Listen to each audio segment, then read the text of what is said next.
कहानी की शुरुआत एक घने जंगल से होती है जिसे स्थानीय लोग काला वन कहते हैं। ये जंगल अपनी रहस्यमय शक्तियों और खतरनाक प्राणियों के लिए कुख्यात है।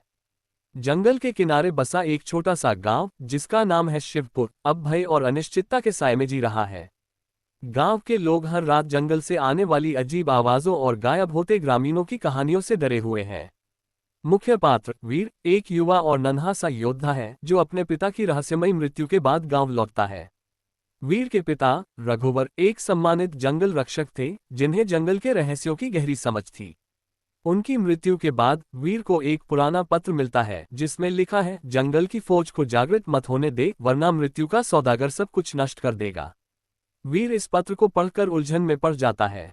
वह अपने दोस्तों माया एक जंगली औषधियों की जानकार और करण एक कुशल तीरंदाज के साथ जंगल की सैर पर निकलता है ताकि अपने पिता की मृत्यु का रहस्य सुलझा सके।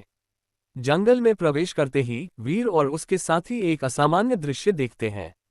विशालकाय भेड़िए जिनके आंखों में नीली चमक है और विशालकाय बाज जो आकाश में मंडराते हैं, एक संगठित तरीके से व्यवहार कर रहे हैं। ये जानवर किसी रहस्यमय शक्ति के अधीन हैं।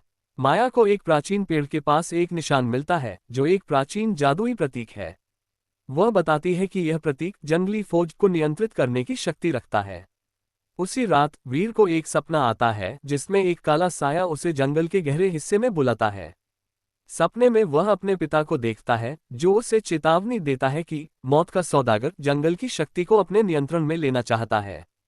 कहानी में अब एक नया पात्र सामने आता है, मौत का सौदागर, जिसका असली नाम कोई नहीं जानता। वो एक रहस्यमयी व्यक्ति है जो काले लिबादे में लिपटा हुआ है और जिसके पास एक जादुई छड़ी है जो जंगली जानवरों को नियंत्रित कर सकती है। वह जंगल की शक्ति को अपने स्वार्थ के लिए उपयोग करना चाहता है ताकि वह पूरे राज्य पर कब्जा कर सके।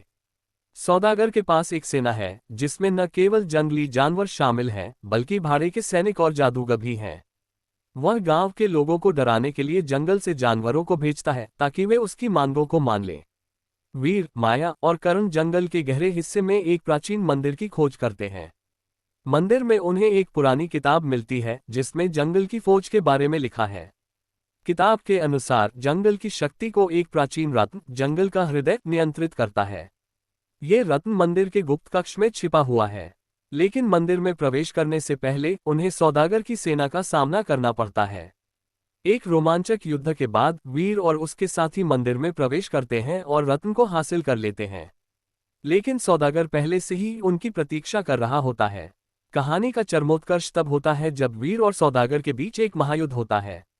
सौदागर अपनी जादुई छड़ी का उपयोग करके जंगली जानवरों को वीर के खिलाफ भड़काता है, लेकिन वीर माया और करण की चतुराई और साहस के कारण वे सौदागर की शक्ति को कमजोर करने में सफल होते हैं। माया एक प्राचीन मंत्र का उपयोग करके जंगल के रत्न को सक्रिय करती है जिससे जंगली जानवर सौदागर के नियंत्रण से मुक्त हो जाते हैं। करण अपने तीरों से सौदागर की सेना को पीछे हटने पर मजबूर करता है। अंत में वीर सौदागर को हराने में सफल होता है और जंगल का हृदय सुरक्षित हो जाता है।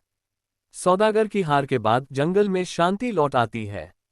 गांव के लोग फिर से निश्चिंत होकर रहने लगते हैं।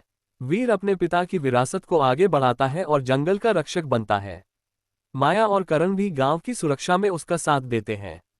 कहानी का अंत एक सकारात्मक संदेश के साथ होता है, साहस, दोस्ती और सही इरादों के साथ कोई भी बुराई को हराया जा सकता। ये कहानी न केवल रोमांच और रहस्य से भरी हुई है बल्कि यह मानवता, प्रकृति के साथ संबंध और साहस की शक्ति को भी दर्शाती है। जंगल की फौज और मौत के सौदागर की कहानी एक ऐसी गाथा है जो पाठकों को बांधे रखती है और उन्हें ये सोचने पर मजबूर करती है कि सच्चाई और साहस कितने शक्तिशाली हो सकते हैं।